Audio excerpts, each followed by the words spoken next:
Fachi atikali ferme. Parce que nous avons violé la constitution. A décevoir la population congolaise à son M23. Tout a toute sa constitution à la qui met la population congolaise. Il y a Saline choix européen que sa constitution. Donc moni est le que créé bilingana. Côté M23 ba bunda M23. Tant l'autorité na ba chef direct na ba qui est retraite.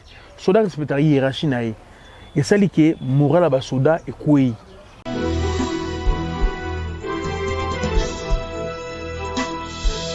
Bandeko nangai ba congolais surtout la République démocratique du Congo partout aux Hollandais bambote ça fait un peu moins longtemps que kutanité mais l'actualité est toujours dominée la situation sécuritaire comme vous le savez très bien na émission na biso to betaka masolo tali kaka masolo mboko la République démocratique du Congo plus de 12 mois cité ya Bunagana eza toujours maboko ya bangunda na biso ba M23 ndenge boyebi mais armée na biso pe na ba konjamboka iko pe biso mobana mboka tokanga maboko pete tozali koluka mweni tout ça là pour récupérer Bunaganda. Mais avant qu'on récupère Bunaganda, il faut qu'on bandana qu'on sécuriser la ville de Goma. Parce que le M23 bazan a un problème très sérieux au salike voilà bango yokana les sociétés même la communauté internationale. Il y a les bosso et ali, ils ont agrandir espace de bango occupation de RDC. Bazalaki na Bunaganda, bazuki baye Ruchuru centre, d'autres bazu bazaye na Ruchuru, bazu Masisi na une partie ya Niragongo. Donc babana ko kende maintenant vers Goma. Espèce comme melaki bango munene et moya ba contrôler ngo ezate manque ya effectif. Compliqué bango le bosso. Yami balelo que compliqué bango ezali mbongo. Comme vous le savez très bien, ba rebelle ba futa maraté. Ba vivre la ba conquête. So ba kangimboka ba piller kaka bongo.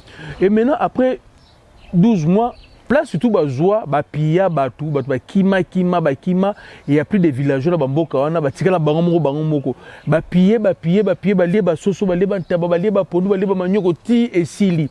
Mutorolo na bilanga azate. Mutoroboko le boile azate. Alors ba komi nanzala. Et comme créer bango problème. Problème yami satou. Ba M23 o ali boswa 2010 11 12 wana, o ba yaki na guerre wana, ba laka bango mbongo.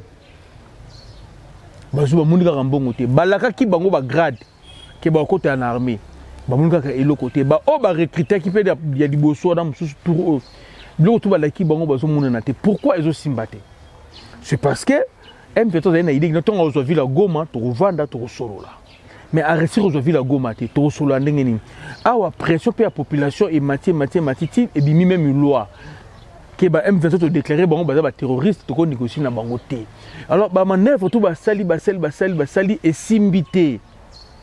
Le président de la République Fachi atikali ferme. Parce que nous avons violé la constitution. A décevoir la population congolaise à son M23 to a toute sa constitution à la qui met la population congolaise. Il y a Saline choix européen que toute sa constitution. Donc moni est le que créé bilingana. Ba M23 également comme mbongo ezate. Et maintenant, au niveau de Rwanda, l'économie rwandaise est commune à Kitamakasi. Pourquoi? Et maintenant, le Paul Kagame fait ça le choix entre à soutenir la guerre et à soutenir l'économie en Bokanaï. Qu'on se dise la vérité, soutenir le Makenga, à la guerre, Bertha Bissimo, à la guerre. Donc c'est les Rwandais. Naba batu misusu wota wapoto ba mindeli misusu nde naba commerçant na biso na politique misusu ba soutenir kango donc ba sali état de siège est compliqué biloko belé en plus arrestation ya Mwanga Chuchu a beaucoup changé beaucoup de choses ici à Kinshasa pe na Congo mobimba au moment où je vous parle l'économie la vie na Rwanda comme cher ba produit ebelé eza ko mona na te alors ça crée des problèmes au niveau de Rwanda il y a même vidéo qui circulé Paul Kagame a zoloba que non il commence à fait à regretter le comportement de rwandais comment va comprendre la vision n'a été comment va comprendre ma communauté c'est parce que guerre na Rwanda il y a une répercussion directe jusqu'à Kigali. Or nous avec notre frontière na Rwanda 17 ans makasi répercussion comme on a vu la Goma na bunyi ekomate kuto comme même qui s'arrête comme peu Kinshasa te mais bango répercussion exacti na ville ya Kigali rien que na Sud Kivu, ouais, na Sud Kivu, ba frontière ya mrokati ya mabele bobisu na wano dans les karalika ba village ba kati ya ba et cause ba 38 na kati ya ba mai ba 38. Rwanda dépend économiquement de la République démocratique du Congo. Il y a un qui est natif de Rwanda, qui est contre la guerre. Parce que Rwanda est est na biso mais pas na bango biso dans ouest na bango. Via Rwanda est na ouest na bango pas na biso. Na est na bango là ba bénéficier de l'autre côté. Ça compliqué. Ils nous ont fait la guerre, ba yoto ba koloba Wilingo Malobio ça ce qui les comment ça s'appelle les lions de Saramoué sans combat sans victoire. Aujourd'hui, où en sommes nous avec les lions de Saramoué sans combat sans victoire? Est-ce qu'aujourd'hui on parle encore des lions de Saramoué ou on parle de Ouazalendo? Qui sont les Ouazalendo? Les Ouazalendo, c'est juste, ce sont Ngaï, Yona, ce sont des jeunes compatriotes, ce sont des Maïmaï. Oyo, donc, oui, les M23, ce sont des envahisseurs. Ça n'a idée à ma baie, basana idée qui n'est pas la République de Rutshuru. D'abord, Rutshuru, une partie de ma six Niragongo, ça la mboka na bango. Bana mboka ba telemi, ba mai même sauté ba site kifu ba sangani, ba comme ko défendre ma belé ba koko na biso. Ba ko défendre ma belé ba koko na biso, ba ko défendre ma belé koko na biso. Et au moment où je vous parle, la territoire il y a Massissi est totalement libéré sous contrôle et FARDC. 90% à Niragongo, FARDC. Rwanda vit un problème na énuméré awa na M23. Le militaire rwandais moral est à Kufa. Bako Kubunda société. Acquisition ya sika ba munitions, les équipements militaires autour na RDC, ça commence à faire la différence de niveau à front. Vous avez vu après avoir perdu Massissi, un commandant rwandais a dit clairement que s'ils ont perdu Massissi, c'est parce qu'il y a des snipers de l'armée congolaise qui ont traqué Bango, une arme automatique très sophistiquée, il y a une vision nocturne. Donc ça prouve qu'ils sont au désarroi. Et le pire, il y a un problème très majeur qui va te battre. Après coup d'État, eux, c'est la même Mali, en Algérie, en Alger, eux, c'est le Gabon. Paul Kagame a changé qui sentir naïe.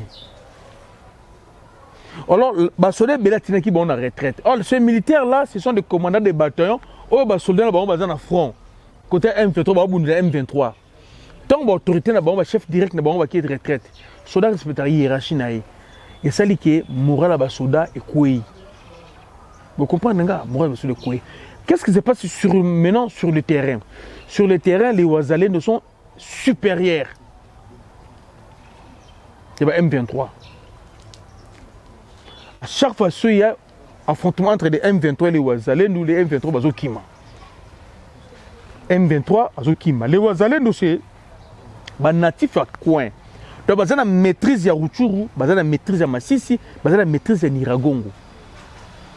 Souvenez-vous ton guerre zo bundama FARDC na M23, bandolo baga ni va déborder, c'est parce que les M23 utilisaient soldats na biso o bandaki o la défection traître o la défection ba kina côté M23 à complicité na quelques généraux des colonels des majors des officiers supérieurs o la défection comme ba yeba ki terrain ba ndoko sala débordement mais lelo eux c'est que les Ouazalendo ba yebi pe terrain bien so sali débordement au côté na bango.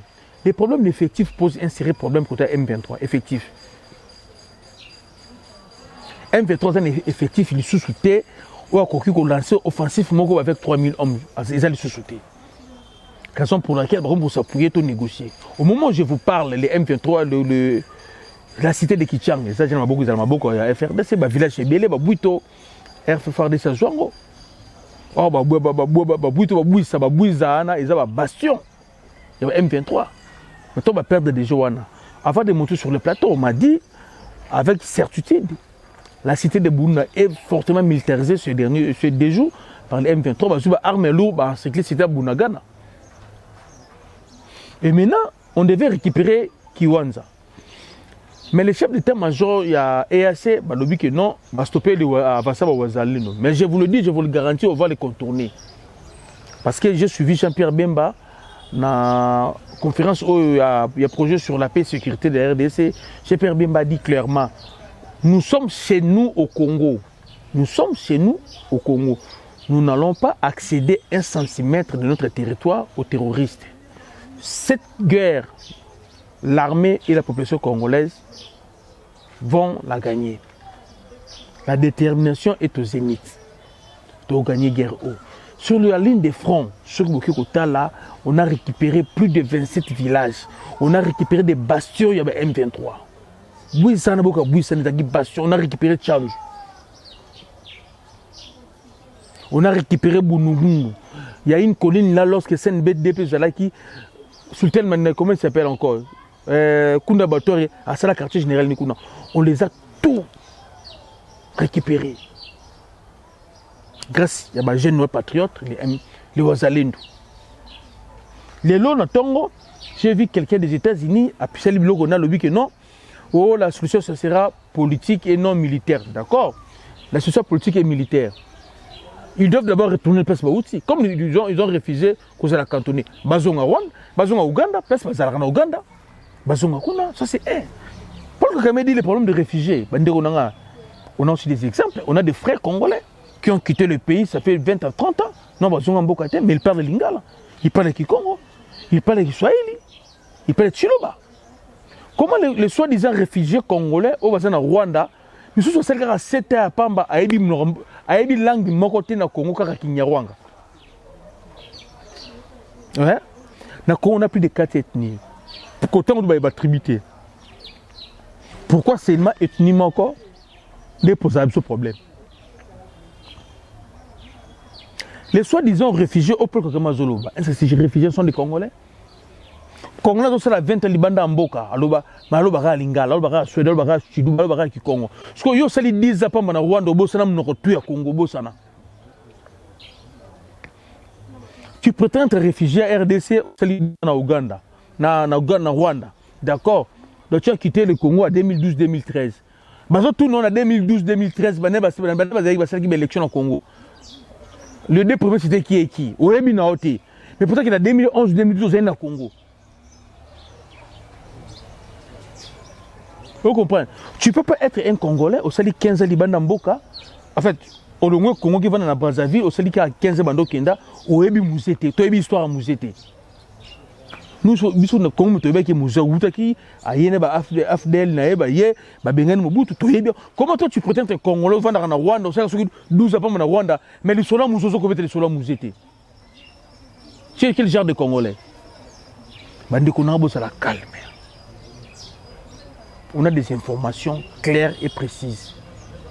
Les soi-disant réfugiés que Paul Kagame disent là, il est en train de dire, ce ne sont pas vraiment des Congolais de nous. Ce sont des déplacés. Comme il a besoin d'infiltrer encore, Paul Kagame a commis une bêtise. Je pense que c'est ça. Il y a un discours comme on dit maniqué chaque jour pour les canaux TV. Il a réussi à infiltrer notre armée. Il a réussi à infiltrer notre administration. Il a réussi à infiltrer notre politique. Il a oublié la population congolaise. Paul Kagame n'a jamais réussi à infiltrer la population congolaise. Jamais. Oh, c'est ça, il a regretté parce que le Congo n'appartient pas aux militaires. Le Congo n'appartient pas aux politiciens. Le Congo appartient au peuple congolais. Et maintenant, nous, le peuple congolais, comme n'a pas réussi à nous infiltrer, Mouzé avait dit notre cause existe, la guerre sera longue et congolais. On va regretter. L'élo, c'est le peuple congolais qui va se venger. Plus de 6 millions de morts, combien de femmes violées, combien de femmes violées, combien de personnes massacrées. Vous pensez qu'ils ont tout ça, ils ont réussi, d'avoir complice Nabango, ils ont éliminé le général Bayouma, général Mounza Mabi, Mamadou Ndala. Mais maintenant, les Ouazalendou, c'est l'état d'esprit, c'est tous les Congolais qui sont Ouazalendou. Tous les Congolais Ouazalendou. Dis-moi maintenant, qu'est-ce qu'il va faire? Il va éliminer le Congo Mobimba. Bon, ça l'a Angleterre. J'ai toujours dit, la communauté internationale ne va jamais